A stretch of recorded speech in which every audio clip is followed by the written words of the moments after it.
Equal protection of law. पहले कानून के समक्ष समता का अधिकार, कानून के समक्ष समानता का अधिकार, यानी ये जो आर्टिकल 14 कहता है कि कानून के समक्ष सभी समान हैं, चाहे कोई गरीब हो अमीर हो। अगर जो है आपके ऊपर बीएनएसएस के तहत, बीएनएसएस सेक्शन हो या 102 के तहत आपको जो अपराध लगा है, जो सजा मिलेगी, चाहे वो अमीर हो चाहे वो गरीब हो, वो सेम लगेगा। इक्वलिटी भी है, इक्वल प्रोटेक्शन ऑफ लॉ, कानून का जो समान सुरक्षा, अगर गरीब है तो गरीब के अनुसार जो है नहीं किया जा सकता है, यानी गरीब हो या अमीर हो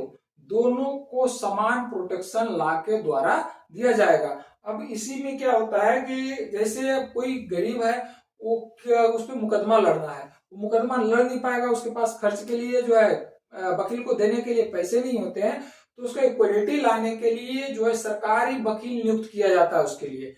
प्रोटेक्शन के लिए, लॉ का प्रोटेक्शन के लिए, इक्वलिटी लाने के लिए उसको सरकारी वकील नियुक्त किया जाता है और उसकी तरफ से केस लगता है। ये है article 14, equality before law and equal protection of law.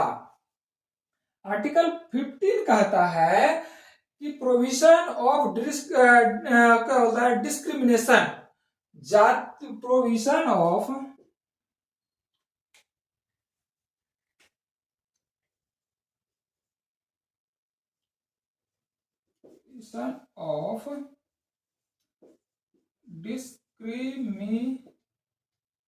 Discrimination, जाति, धर्म, जन्म स्थान के आधार पर विभेद निषेध, जाति, धर्म, जन्म स्थान आदि के आधार पर, आदि के आधार पर विभेद निषेध, आदि के आधार पर विभेद निषेध, यानी जो है जाति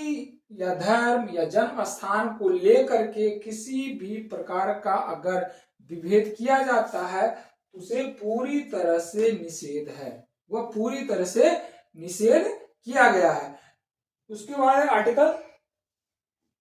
16, आर्टिकल 16 बहुत अच्छा है, equality of opportunity in public employment, in public equality